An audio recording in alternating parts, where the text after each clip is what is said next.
This Downtime podcast is brought to you by BVM Moto. Shop online or in-store for great deals and get professional advice on your favourite bikes, parts, clothing and accessories. That sounds like we're quite professional with that going off, I reckon. Yeah, it does. Right, this is Craig and Laurence from BVM Moto. We've set up some podcast equipment here at the shop, and we've decided to do a few podcasts just with kind of what's going on at this present time in the trials world. And coming up this weekend is the famous Scott Trial, which is known for being the toughest one-day event in the world. And for those of you that don't know what the Scott Trial is, I think, Laurence, do you want to try and explain what the Scott Trial is? I'll try. The Scott Trial it's a time and observation trial. So basically the fastest man round, he sets what's called standard time, and then you adopt marks for how much slower you are to that rider, as well as how many marks you lose in the sections. And there's quite a few sections in the Scott. There's normally about 70 sections. It's a really, really physical event.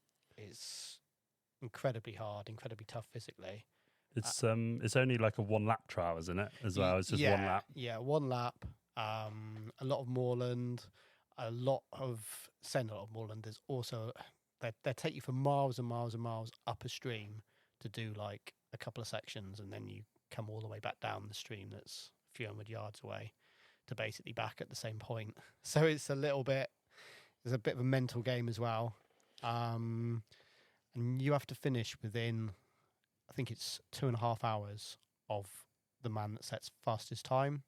And bearing in mind, that tends to be someone pretty quick, kind of a Graham Jarvis or Dougie Lampkin, or I think it's Jonathan Richardson last year. Yeah, there's a lot of like pros or ex-pros that ride this event, isn't there? Yeah, and they can just go incredibly quickly. And there's always kind of a few guys that almost go to set standard time, and it's just, I've tried to ride the event a couple of times myself, and how quick guys can pass you is almost quite embarrassing as a reasonable, think yourself as a reasonable kind of clubman rider, and it's just like, I feel like I'm standing still. Basically. And I think over the last kind of few years, definitely I've noticed there are a few top riders out there now that almost go just for that one intention, that they want to be the fastest man round. And I think that can make it a lot harder for like Joe Public, who's riding the event, because you've got people like Jonathan Richardson, for example. He's like an ex-pro world championship winning rider who now does or recently used to do enduros as well. He's super fast and he's just absolutely flying around. He knows he's probably not going to be the best on observation score, so he's literally just going as flat out as fast as he can to try and take those marks away from try and give those other riders time penalties, isn't it? Yeah, and well, also it's a bit of it's kind of big kudos, isn't it, to set fastest time at the Scott Trial. It's an event, very prestigious event, particularly kind of up north, kind of down this way. You say to some guys, I'm doing the Scott, and they don't really know what it is, kind of way definitely. down, way down south of Birmingham. But kind of, I know when I tried to, I did it twice, and both those, I was riding nationals week in, week out, riding the Scottish 6-day, and kind of thought, Scott, that can't be that hard. And was in for it's hard. Yeah, definitely. I've had 2 attempts and never managed to actually get round. So it's a tough one. So I mean, looking at social media a bit this past week or two, you'll see that a lot of the top pro riders are trained specifically for this event. You'll see that they'll be riding purely just up rocky streams. They're putting in a lot of hours in the day, just bike time, aren't they? Constantly going up and down streams, trying to find their rider pace, so to speak, like in the sections. The top guys are so quick through the sections compared with the clubmen because they're cleaning them and not throwing them. So they're kind of they're saving energy in that way. They're lucky enough to be able to, put the hours and hours in on the bike during the week, and kind of, if it's your job, it's much easier than just training hard at weekends. But there's a lot of thought that goes into the Scott. People, can change like the gearing on their bikes, to make sure they've got a good gear for like between the sections. They're not constantly up and down the gearbox, and kind of making sure you're not going to get water in your bikes, all of that side of things. There's a lot of preparation, where you're going to see your support crew and food and nutrition. It's really is a big event that the top guys and even the, kind of anyone that wants to do it really needs to show it a lot of respect, or you just won't get very far, really. Yeah, you do see like the pro riders as well. Like there's some videos that have been put out on social media this past week. Billy Green and also Jack Price, both of their bikes, they've got like larger fuel tanks made for the Sherco and Scorpa fuel injected bikes. Yeah, like the fuel stops, they do them the best they can, but a lot of the time you're kind of out in the middle of nowhere. There's, to give you some idea of the length of the event, I think there's 7 fuel stops in the Scott, and you get to the first one and you think, what? I've got to do like another kind of 6 of these. It's kind of just getting to one feels like a mission. But yeah, they're very. You don't want to run out of fuel, basically. You see a lot of people kind of have the little extra kind of like Hebo tanks on the front of their bike, but really, the little bit of extra kind of having like a big tank makes a massive difference. And those boys, they're just pinned all day long. It's like a race to them. They're like flat out across the fields, flat out down the tracks. And, 300 Sherco, 300 anything's going to be drinking a lot of fuel. Yeah, definitely. Like those fuel injected bikes are a little bit thirstier, I reckon, the Sherco and Scorpa. So yeah, that's one thing they just don't want to have to worry about is the fuel. Like they just want to know that they're going to be able to get to each fuel stop without any difficulties at all. Yeah, I remember one year, a year I rode it. It was Dan Clark, I think, who basically had run out of fuel just coming into a fuel stop. And I was knackered. I wasn't going to be finishing the event. And I kind of said to the guys doing the fuel, well, Dan Clark's just like run out down there, expecting them to be like, we'd run down with some fuel, run down, and they couldn't care. They were literally just like, no, he's got to get air. Yeah, he's got to get air. Then they were not bothered about the fact that he'd run out of fuel. It is kind of tough love. Yeah, tough love. Every man for themselves. You get to the fuel stop, you shout your number out, and they do treat everyone the same. You know, they're very, very, very good like that. If you're a clubman and you shout out, 83, they come running over the same as, if you're Jack Peace, they come over in the same way. You're right. Yeah, they are very, very efficient with that. Like the 2 times I've done it, literally, as you rock up to the fuel stop, they've already found your can. It's open, ready to go. You literally can just stand there with your bike cut off and they'll fill your bike for you. Super quick fuel stops. They're trying to get people in and out as fast as possible. The club, to put that event on, that's got to take some organisation. I don't quite know how they do it. It's almost like a full-time job, you would have thought, wouldn't it, to organise that type of event? Yeah. I think they've got their own kind of committee, the Richmond Club, just for that event. Right. Yeah, and it is amazing. You go to like Richmond, and you go to the trial comes to the town. I remember kind of like booking into a holiday cottage, and the guy was like, "Well, what are you here for?" And you're like, "You're here for the Scott," and he knows someone that's doing it, or they're out to spectate. It is a huge event that it's a pity that more trials riders don't kind of appreciate it really. Particularly from our area, they don't kind of like necessarily travel outside of the area and kind of see what an event that is, because it. No, you're right. Definitely, it's kind of trials is as popular as football is round like this area almost, isn't it? Around the Richmond area, they really do know what trials is, and it's a very, very strong area for trials, isn't it? Yeah, definitely. Yeah, I think it's you go. Yeah, it is a strong area, and they have big kind of gala dinners with all the landowners. They raise a lot of money for like they have their own like kind of like Scott charities and things. And yeah, that kind of Yeah, they help put back into the local community, don't they? yeah, it's a Yeah. very rural area. Kind of, we're not that rural around here compared with you've got big expanses of moorland they're lucky to have up there, Yeah. and a lot of rocky streams as well. Yeah. So going on to like the bike prep, obviously we've spoken about Jack Price, Billy Green. They've got those extra fuel tanks, but they also do quite a few other things, don't they? And this isn't just the pros. This is like all the club riders, everyone doing the event. You'll see things like they'll have like tool bags bolted to the bike. Yeah, things like that's that, a popular one. Yeah, tool bags back to the bike. You don't want to carry anything you don't kind of need as such or can't use quickly, particularly as a clubman.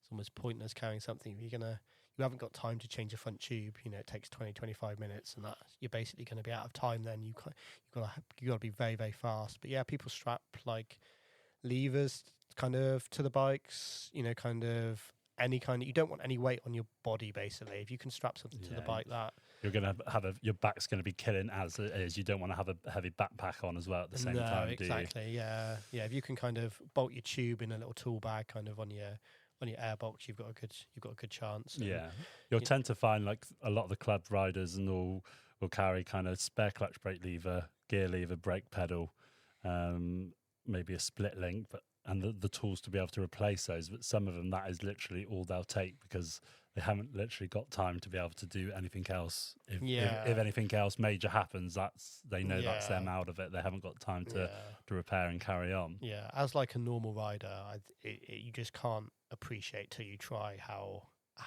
hard it is to get in on time. We've got two of our team riders are riding it this year. Tyler Rendell, who is like a top British Championship rider, and also Ian Fortune, who's more kind of clubman based rider, rides the S3 Nationals on the clubman route. Has had some pretty good results. Had a top 3, I think, in the Wallace. Top 3 in the Wallace in the clubman class. Yeah. And Ian's fast. Ian rides enduro. He's way faster than me. He does the Scottish 6-day with me, and I can't keep up with him. But I know what he's carrying is literally clutch lever, brake lever, gear pedal, brake pedal, and the tools to be able to do it. And he says if there's anything else, he knows he's out. So what's the point of lugging extra weight around, using more energy? And then you've got Tyler, who's quite a bit faster again, real top rider, which helps you kind of not use as much energy. He'll be carrying a little bit more, but not loads more. He'll kind of be carrying split links and a few kind of extra bits and pieces. But yeah, they really do try and keep it to a bare minimum to save them and the bikes, really. Yeah, to save them and the bikes, and it is just so hard to get round in time. You've just got to race all day, really. Yeah. And they'll also kind of do some bits and pieces to try and help the bikes out a bit, won't they? Like they'll use larger front mudguard flaps to keep all the water and muck out of the radiator, as well as kind of any kind of guards to keep the muck away from the bike, won't they? Yeah, and to protect the bike from scratches and marks and keep the water out. You tend to very quickly stop caring about your bike in the Scott trial. It's so physical and you're just so knackered that you just if I'm having a crash and hitting a rock, you're not really that fast. No, you haven't got the energy to try and save it sometimes, have you? Save it, literally, just trying to survive the event, really. But yeah, keeping the water out of the bike, that's really important. There's a lot of deep water and you're going through it quick. And you just really don't want any problems. You want your bike to be, faultless all day. So you see even a lot of the top riders will have they tend to make guards to kind of go over like the carburetor or like the fuel injection system, and it looks horrendous to have this like plastic guard just covering your carb, but it keeps the water out. And if you get water in your carb, you're not really going to stop and clean it out. You're going to you rev your bike, hope the water gets through, but you haven't got time to be stripping jets and all of that type of thing during the event. Yeah, it's definitely not a fashion parade, is it, for the Scott trial? It's kind of looks and all go out the window. It's purely down to getting it to do the job, isn't it? It doesn't have to look pretty at all. But like you said, they'll be using extra splash guards taping up kind of any cracks, nooks and crannies, like around the airboxes or anything like that, just to try and keep the water away from that airbox and carburetor. Yeah, there's something people tend to do as well is actually in the front tyre, there's always a debate of whether to use like a mousse, which a lot of the enduro guys do. But I think, Craig, you used a mousse when you rode. I this is back in 2009, so this was like before hard enduro was a thing. So at the time there was only really motocross mousses available, which were kind of, they promoted them for being around kind of 15 psi, which is obviously way too hard for a trials bike pressure. So we ended up getting a brand new mousse and then putting it in a friend's motocross bike to try and bed it in and soften it up for me before the event, which actually, fair play, it worked. It was weird to start with because it definitely has a different feeling using a mousse. It kind of deadens the feel a little bit, but it's one less thing you have to worry about. You could literally just smash that front wheel into any obstacle and not have to worry about pinch punches or anything like that. And I know now, available since hard enduro has become a thing, you can now get mousses that really are quite like a low pressure. So you can buy a mousse now from Michelin, which is around 7 psi, which is almost ideal for trials. Yeah. And it's something that we've actually fitted to one or two customers' bikes for the Scott trial this year. Yeah, it'd be interesting to see how they go with that, whether they notice any difference. There's a lot of there's a lot of everything in the Scott, but there's a lot of kind of like grassy, kind of off cambered kind of field type going as well. You know, kind of slippery, kind of where you're relying very much on the front wheel. Yeah, and I think that's where I sort of noticed it a bit. I was getting a bit of the front wiping out a bit on those type of terrain, At the time, it's kind of hard to know, is it just because you're pushing really hard and you're kind of pushing away the front, or was it a bit also to do with the front tire being a bit too hard? But I think a lot of people will probably accept that and take that over having to get a puncture, won't they? Yeah, definitely. So you're actually going up to the Scott this year? Yes. This year I'll be going up and I'll be riding around. You're not riding the event? No. 2009 I rode it and I did all the fuel stops, and unfortunately my tyre then came off the rim. My rear tyre came off the rim on a section, and that was me done. Unfortunately, that was quite gutting. And then I tried it again. I think it was 2019 or 2020. Trained like all year for the event. Yeah, you were really fit that year. Yeah, that's the fittest I've ever been, and I'm a big guy. Almost had a six-pack. Yeah, I was ripped. I was training all the time. I've never been a fan of like speed events. I'm not very quick. It's not something I enjoy doing, but I really wanted to kind of tick the Scott trial off the list, and trained all year. On our way up to the event, I got sick.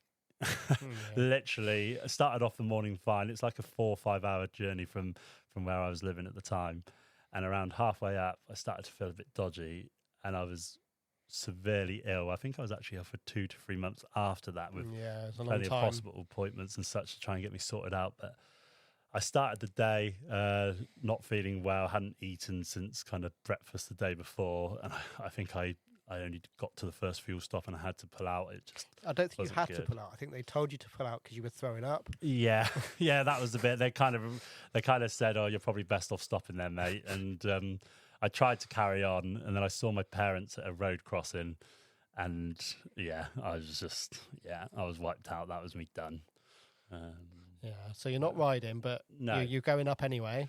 Yeah, so heading back up again. Haven't been since then, but this year I'm going back to help out a bit with Ian Fortune and Tyler Rendell, who are two of our team riders, as well as other people that I know there, other riders. It is good from the Scott point of view. You get a lot of people who are known in the sport, who will literally, the importers basically will be at sections, and they will literally tell any rider the line, whether they're on a, you'll get John Lampkin advising people whoever rocks up next to him, the same with Steve Saunders, any of the importers tend to be there, or people from other dealers. There's a lot of camaraderie amongst the riders that basically, well, unless I don't think they're sending anyone the wrong way, but saying that though, it was John Boy from BT UK that told me the line on the section where I drowned my bike. And I was on a Sherco that year. Oh, so, right, okay. Nothing to do with me letting go of the handlebar and dropping it in a pool of water, but who knows? Yeah, you tend to, because you don't walk the sections, you're literally riding the sections blind. So, if you get to one of the bigger spectator groups, you'll tend to there'll be a few people there who are at the starts cards, up there, around to the left, keep to the right or whatever. And it is really good to have that advice. Yeah. So yeah, I'll be going around on a road bike, and my main kind of mission is to be there for Ian and Tyler as they come through, to be able to kind of shove some food and water down their necks and show them the line on the sections I'll be at. Whilst I'm obviously waiting for them to come through, I'll be more than happy to feed people with plenty of jelly babies and drinks and tell them the lines whilst I'm waiting for my guys. And then once they go through, I'll be rushing off trying to catch them at a group a bit later on, which should be good, and quite excited, and also a little bit nervous because I've never kind of been to that trial other than a rider, so I've got to try and find my way around. But yeah, it should be really good, and we'll try and film the whole day so people can get a good view of what the event's all about.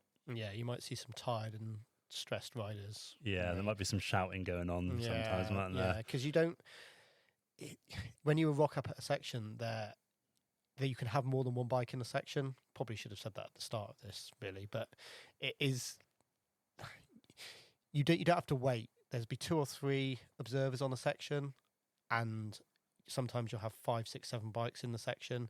You kind of don't want to go behind someone who is going to fall off within 2 yards of the starts cards, but at the same time you want to keep time. Time's what you're thinking about. I've got to get round.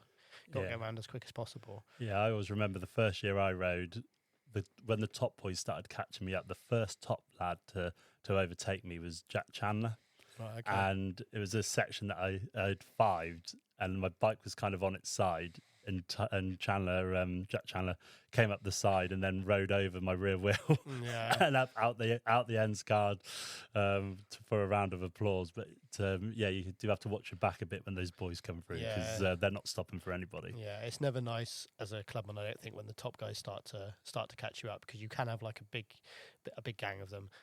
They seed the riders, so basically the top riders, I think it's the top kind of 20 or 30 from the year before, go off last, which gives the clubman more of a chance of making it round in daylight, basically, because they're that much slower.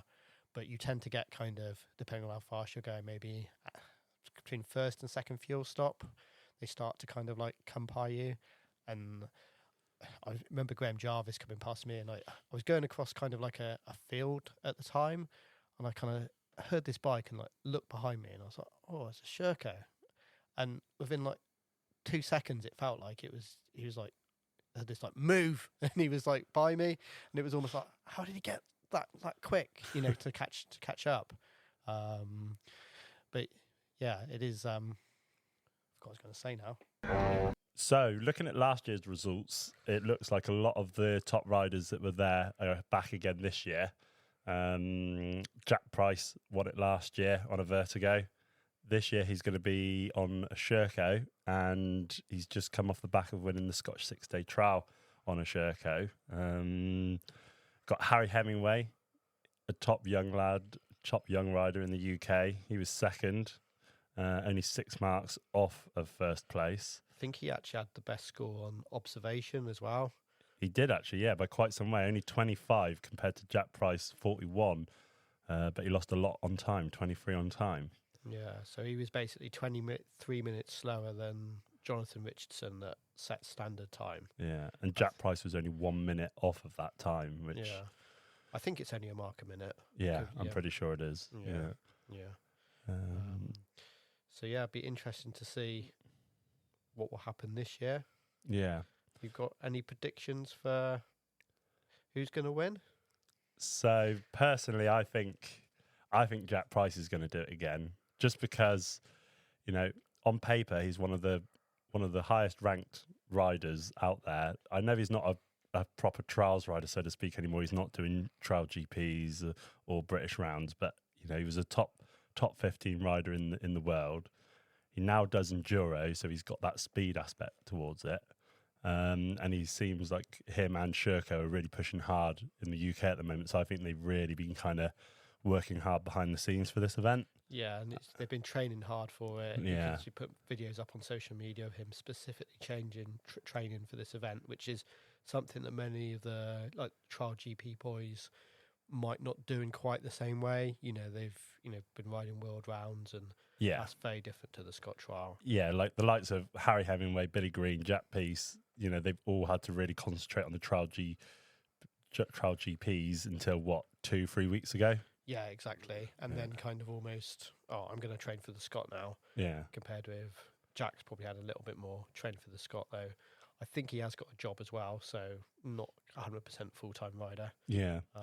So maybe that makes a bit of a difference. So I'm actually I reckon fastest man round, looking at these results, I'm going to still go actually Jack Price for fastest man round and, taking the overall.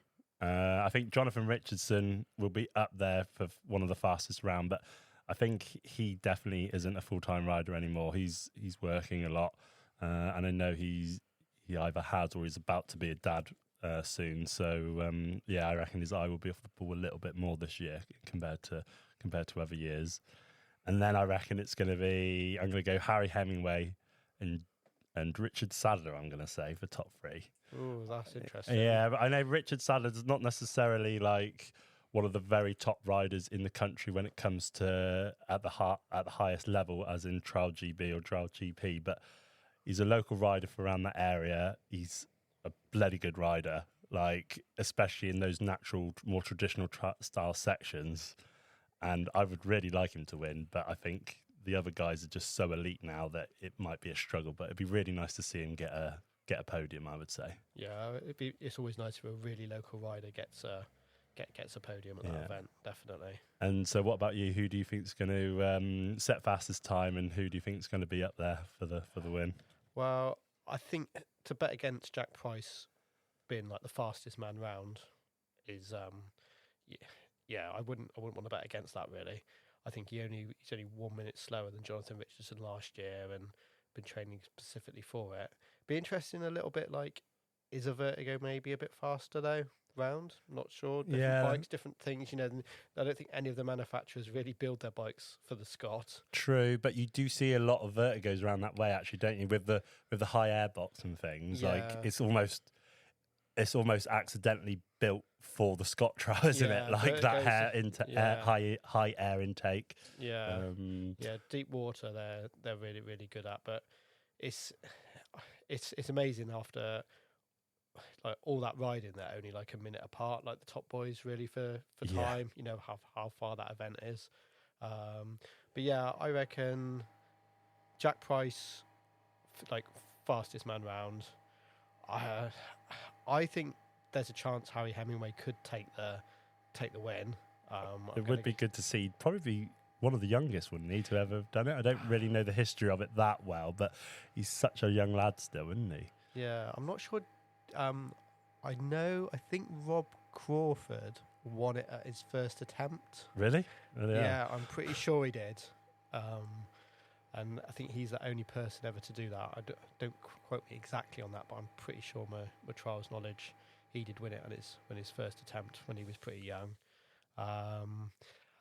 So yeah, I think Harry Hemingway will get a really good score on observation. Is probably going to go a bit quicker than last year. So I'm going to say he'll take the win from Jack Price.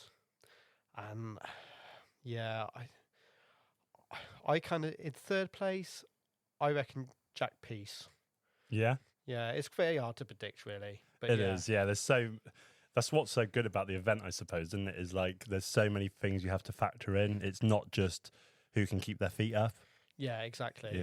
You know, and one kind of, you say, Jack Price could easily have like 2 punches, 2 front wheel punches, and then that's kind of very That's hard. your day over. Day over, very hard to take the win, or something.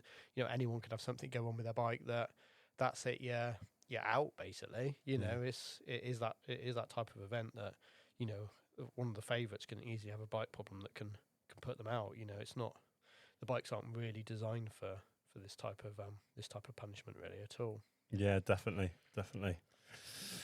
Right, I think that pretty much kind of wraps it up for this first podcast done at the shop. I hope everyone's enjoyed it. I'm going to try and take a voice recorder around with me around the Scott as well, and I'll try to. I'm not promising anything, but I'm going to try and see if I can get and talk to a few people during the day and during the event, and maybe see if I can talk to some riders after as well. Just to try and get riders during would be interesting. You might have to do a lot of beeping. But yeah, I think we just leave it raw. Just sort of tell people, by the way, there are some swear words in this one, or something like that. Yeah. I might not shove a microphone in their face whilst they're riding, but I definitely do it after. But I could talk to people. We'll see. We'll see. Yeah. So yeah, thank you very much, everyone, for listening, and we'll hopefully hear from you again soon. Yeah. See you next time. Keep up to date by following us on Facebook, Instagram, Twitter, and YouTube.